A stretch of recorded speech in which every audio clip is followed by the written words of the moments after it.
Don Wanete's wife, Priscilla, working behind the scenes, Jonathan Buffalo, the tribal historian. So people like this really made it work.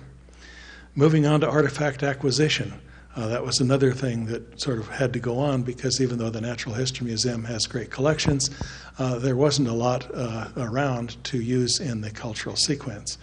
And so with Foundation's help, and George and I ran around and we found a couple of families, Facinas and the Solomons, whose parents, grandparents had been involved as doctors or druggists or whatever in the settlement, and they had collections that we were able to tap into that are on display now.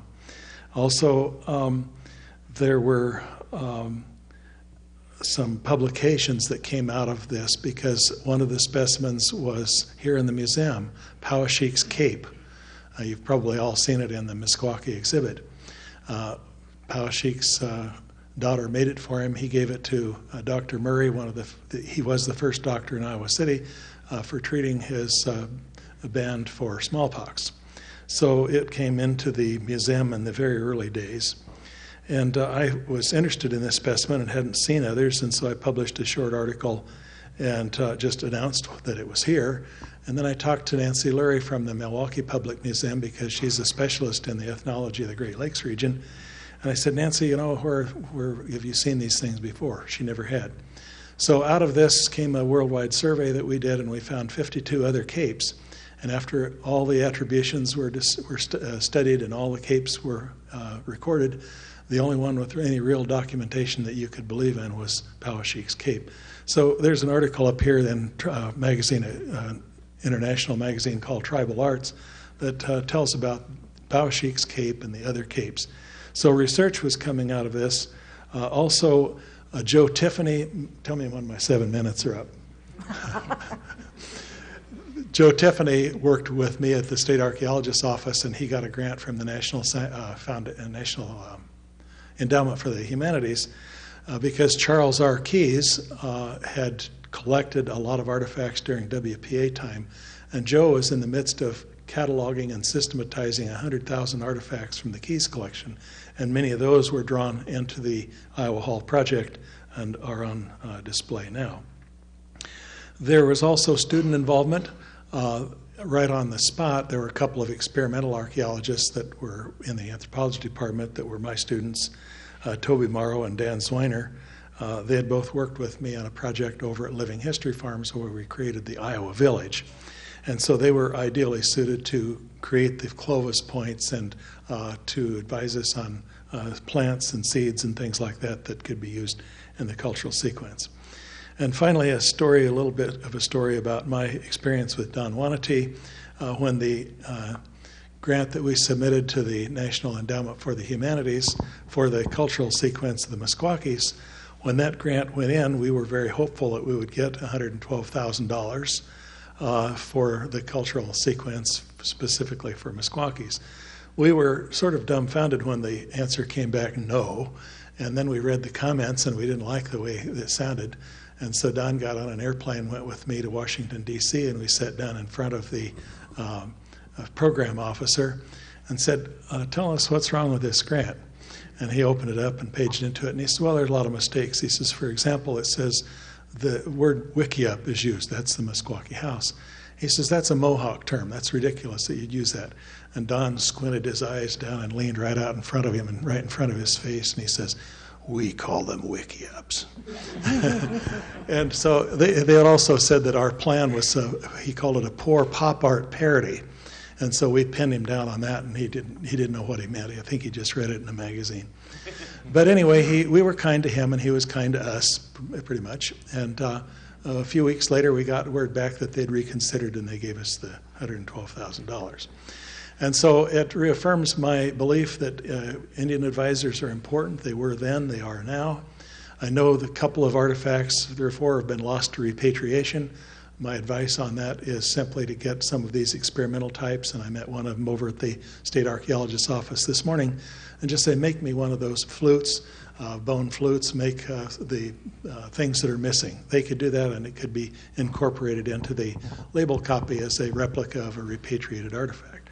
Another thing I just might mention, and I don't know whether this is still in print, but another student of mine and Holmes's and George's, Allison Laird, did a little guide to the artifacts that were in the cultural sequence, so anybody who wanted further information could get it.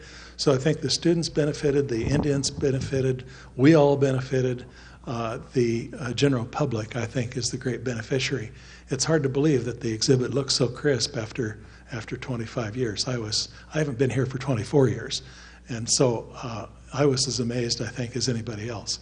I was in the Netherlands last summer, and Peter Hovens, one of the people at the National Museum of the Netherlands, was telling me, I went to this fantastic place in Iowa. And I says, yeah, I know where you were. And of course, it was Iowa Hall. So anyway, thank you for inviting me to come. We're just really pleased. I'm so pleased with the way that the exhibit looks and the building looks. As a matter of fact, all of Iowa City looks totally prosperous, and I'm overwhelmed by everything that I've seen. So thank you for bringing me back. Thank you, Duane. For more than 7 minutes. I was primarily responsible for the geological aspect of Iowa Hall, but I do wish to say that this whole committee got involved in everything, and we voted, and the votes had it. And people did not bring up the same old tired subject again and again to try to get their review. The committee got in friends. We're here together today, friends, and I think this had a lot to do with the overall success. There were practical jokes on each other. Maybe we'll get to those, maybe not. Best not. But anyway, let's get back to geology. My responsibility was to do what I do best, and that's pass the buck. And I realized that we were going to go through the Precambrian to the Pleistocene. Most geologists, I'm interested in the Pleistocene, the Ice Ages, say this is just the icing on the cake, if that. Maybe the decoration on the cake, and geologic time goes back, and this is all very superficial. And I started thinking about the Precambrian and the Devonian, and I said, yes, I'm the icing on the cake. I need some help here. There is a Precambrian exhibit that was primarily done by Ray Anderson of the Iowa Geological Survey. He contributed mightily to that, jumped into it with all of his might. Brian Glenister, now retired, living in Arizona, was primarily responsible for the Paleozoic aspect of the diorama, the Devonian diorama. Brian selected the specimens to do work on these kinds of things, and I think it came out magnificently. Everybody was involved all the way, but there were leaders there. I got stuck a little bit with Jeff, of course, did the Pennsylvanian. We'll get to him a little bit later, and he was involved in that. The part of the museum that's the least, the geological portion, which is the least interesting, is the part that I did. That's where we didn't have anybody with expertise, and I had to fill in the cracks, and so I did so by talking about unconformities, breaks in the geologic record, and that sort of thing. Across the hall from this portion, there's a very interesting exhibit on continental drift, plate tectonics, if you will. Terry Frest, the then graduate student in the Department of Geology, was the person that fundamentally got this together, the material together to give to the designers to do that. And Terry did an excellent job. He went in and with all of his might. And finally we come up to where the real geology is, and we have Jean Pryor over there. She's here today. Jean worked out the glacial exhibit that you see in Iowa Hall. She was very involved in that, in all aspects of the Pleistocene area. Dick Baker, now retired, we're all retired, everybody that was involved, I guess that's to be expected, worked on the pollen exhibit. And I would bounce along and try to keep everybody going and talking to them and this sort of thing, and that's the way I contributed, at least that's the way I see it. I will say one thing, once they add a story, how this committee worked. George, with his perfectionist approach to things, had a model of the area that Iowa Hall was to go into. It was to scale. Everything that George does is to scale. It's also beautiful, I might add. I think you'll agree to that. And we had boards, and we were trying to arrange around the columns of how we could get these three areas, geology, biology, anthropology together. And we worked on this for 2 or 3 weeks off and on. And one day we were all sitting around with this model, and Lennis Moore, who's director of Old Threshers down in Mount Pleasant, comes in and he says, "Why don't you guys do this?" And it was done. Thank you, Holmes. Probably the thing I remember most about this Iowa Hall process was bringing these people together and accomplishing a sense of symbiosis. We had experts in virtually every field, which is not surprising at the university. You always have experts.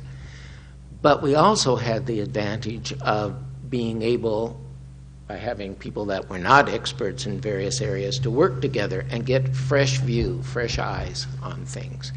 And it was a wonderful process of coming to a consensus on things we wanted to include, and then parceling out who's going to work on that, and then reviewing at various stages in design and saying, oh, too much detail, too little detail, or so forth. One of the concepts that I found very interesting is that every part of the Iowa Hall is presented really at 3 distinct levels. The first level we call the oh my level. In other words, somebody who's not keenly interested in some specific area of natural history, but could be intrigued visually. So in each section there is an oh my component, so that even somebody who walks through and never reads a single label has a concept of Iowa's great and incredible history, just visually seeing these reconstructions and things. And then there's the level of where you're going to have people, some people, because they're interested in Indian artifacts, or some people they're interested in fossils, or some people they're interested in the history of agriculture in the state, or whatever, that will read most of the labels. And then there was that third key level, and that is that we wouldn't have anything in Iowa Hall that was embarrassing, in the sense that it was overly simplified or inaccurate. In other words, that we could stand and having all the faculty members in the area and their graduate students say, wow, that's really interesting. So those 3 components are really carried through in every aspect of it. And it was great. It was probably the highlight of my 40 years at the university to work with these gentlemen. And seems like it was a daily basis there for a while. So Thank you, Jeff. Will? Oh, sorry. Thank you. I only wish I were retired. Obviously, well, I was brought into the project at a stage when these guys had gotten together and done a lot of the groundwork, and had even talked to our contracted designers, and they were in the process of putting a real project together when it was decided to hire a design artist for the staff. And so I became 50% of the museum staff, George, of course, being the other 50%. So we, between the two of us, were the Department of Museum Studies and the staff of the Museum of Natural History. What I'd talk about here is how the heck do you run a museum studies department, and engage in a major capital development like Iowa Hall, and, attend to the regular processes of life. I think I think George got married during this period of time. I have a son who is 25 and a half, so you can imagine how bringing a 6-month-old to the dedication keeps me apprised of how old I am in relation to this project. But I came here from my curatorship at the